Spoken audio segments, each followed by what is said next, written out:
გამარჯობა, მე ვარ მარიკა ბაკურაძე, ჟურნალისტი ვარ, ტელეწამყვანი და ერთი ფილმის ამბის თხრობის ფარგლებში დამევალა, რომ ერთი ფილმი ამომერჩე, რაზეც ვისაუბრებდი. მე ვფიქრობ, რომ ადამიანისთვის, ვისაც უყვარს წიგნი ან კინო და ეუბნებიან, რომ ამოერჩიე რამე ერთი ან დაასახელე თქვა სამი საუკეთესო, ეს არის ყველაზე რთული დავალება, იმიტომ რომ არ შეიძლება რაღაცნაირად ერთზე შევჯერდეთ, მაგრამ ჩემ შემთხვევაში ახლა ამ ვიდეოს ჩაწერის დროს არის მართლა ესეთი შემთხვევა, როდესაც ბოლო წლების განმავლობაში მართლა ძალიან ბევრი ფილმის ნახვის შემდეგ ჩამრჩა ერთი ისეთი, რომელიც რაღაცნაირად არ მავიწყდება და სულ მანდომებს რომ მივუბრუნდე.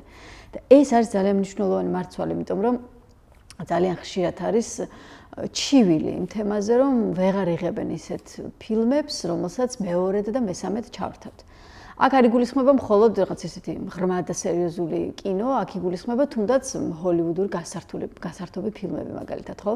90-იან და 2000-იანებში რაც არის გადაღებული, დღემდე საახალწლოდ რომ გამოჩნდება ეკრანებზე, ყველას გვინდა რომ მიუბრუნდეთ. აი ახლა ამ პერიოდში არის საუბარი იმაზე, რომ ასეთ ფილმებს ვეღარ იღებენ.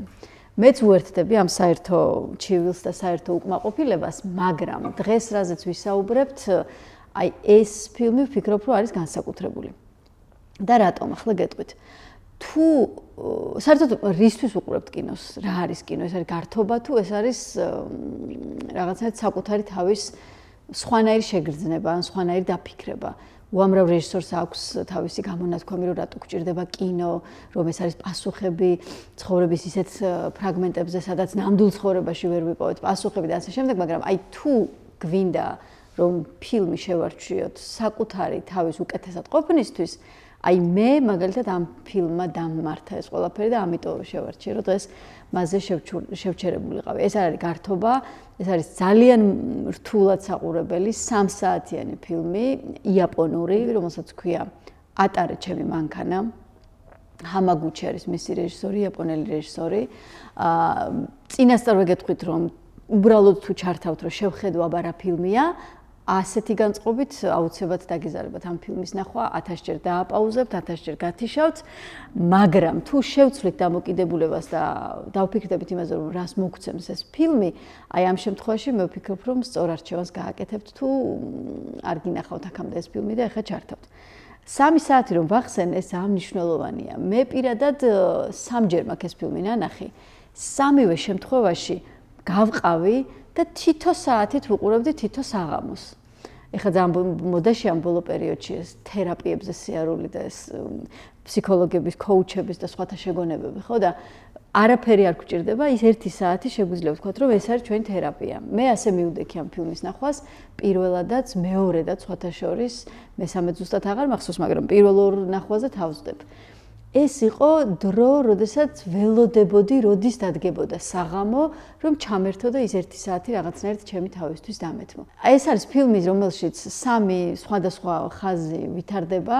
ნაწილობრივ წიგნზეც შეიძლება ვისაუბროთ, იმიტომ რომ ეს არის დამყარებული მთლიანად ნაწარმოებზე, რომლის ავტორიც არის ჰარუკი მურაკამი, მაგრამ აქ პარალელურად კიდევ შემოდის ჩეხოვის გენიალური პიესა სახელწოდებით ძია ვანია. მე ძალიან ვებრძვი ამ სიტყვა გენიალურს. წამდა უწუმ ყველაფერზე რომ ამბობენ და ადამიანებზე თხოვ, მაგრამ აი ძია ვანია ნამდვილად ის შემთხვევა, სადაც ეს შეგვიძლია ვთქვათ.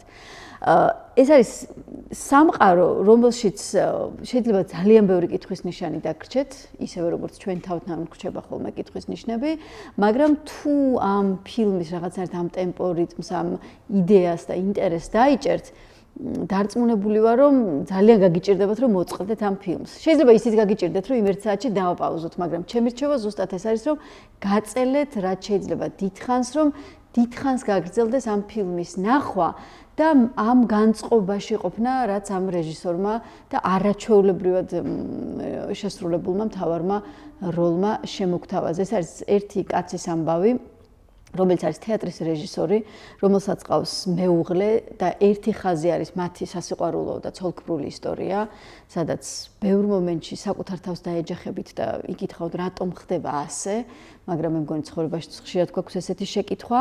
მეორე ამბავი არის ეს კაცი, როგორ მიდის სხვა ქალაქში, იაპონიის სხვა ქალაქში და როგორ დგამს სპექტაკლს ძია ვანია და ეს პროცესი, მისი ურთიერთობა თავის სამსახიობო გუნდთან და საერთოდ თეატრის დასთან და მესამე ხაზი არის სწორედ ამ სპექტაკლის მთავარი ლაიტმოტივი, უბრალოდ პიესის მთავარი ლაიტმოტივი, რაც ჩეხოვმა დაგვიტოვა და სხვათა შორის რო ვაკვირდები ბოლო პერიოდში სადაც კი წავედი, ყველგან ჩეხოვის განსაკუთრებით ძიავანი ამოხდა. იქნება ეს ლონდონში ერთ-ერთი თეატრი, სადაც ენდრიუ სკოტმა გააკეთა თავისებური ინტერპრეტაცია და თვითონ თამაშობს ყველა პერსონაჟს. იქნება ეს იაპონური ფილმი, რაზეც ახლა საუბრობთ. კიდევ ერთ ფილმში შემხვდა, ერთ ბრიტანულ ფილმში. მოკეთ რაღაცნაირად თითქოს არ ყვდება არც ძიავანია, არც მისი სხვა პერსონაჟები და რაც თავარი არ ყვდება ის ბოლო ტექსტი, რომელიც სონიას ეკუთვნის, რომელიც ეუბნება ძიავანიას, რომ რას ვიზავთ, რაც არის ეს უნდა ვიცხოვროთ და უნდა გავუძლოთ ამ ყველაფერს, როდესაც ყველაფერი დამთავრდება, ჩვენ ვიტყვით, რომ განვიცადეთ მაინც ეს ყოველივე. აი ეს ტექსტი, რაც არის ბოლო კვანძი, ასე ვთქვათ, ჩეხოვის პიესაში, აი ამით არის განფენილი მთელი ეს ფილმი. ამით სრულდება, მაგრამ აქ არის პერსონაჟების საოცარ სულიერ კავშირზე. და მეორე მხრივ ფიზიკურ კავშირზე, რომელსაც სულიერების არაფერი არ გააჩნია. შეიძლება ცოლ-ქმარი ერთ ოთახში ცხოვრობდეს, მაგრამ ისინი საერთოდ სხვადასხვა სამყაროდან არიან და უცებ დაეჯახონ ამ რეალობას. ამასაც შევხვდებით ამ ფილმში და შეიძლება ორ ადამიანს უბრალოდ კარგი ურთიერთობა ჰქონდეს ერთმანეთთან, იყოს რეჟისორი და მისი მძღოლი, მაგრამ მათ შორის ისეთი ადამიანური კავშირი, ისეთი უსიტყვო კავშირი ჩამოყალიბდეს, რომელიც საოცნებო აქვს, მე მგონი, ყველა ადამიანს, რომ ერთმანეთთან დაამყარონ ეს კავშირი. არ ვიცი, შეიძლება არეულად ვლაპარაკობ, ეს ფილმიც თავისებურად რაღაც ბევრი ამბების არეული საერთო მიქსია, მაგრამ საერთოდ თუ თანხმდებით იმაზე, რა გვინდა კინო, ჩემი პასუხი არის, რომ კინო გვინდა იმისთვის, რომ საკუთარ თავში რაღაცები სხვანაირად დავინახოთ და ატარე ჩემი მანქანა, ეს ფილმი ამ ამბავში ნამდვილად დაგეხმარებაც. პირობას ვდებ ამ ყველაფერზე ჩემი პასუხისმგებლობით, სრული პასუხისმგებლობით მინდა გითხრათ.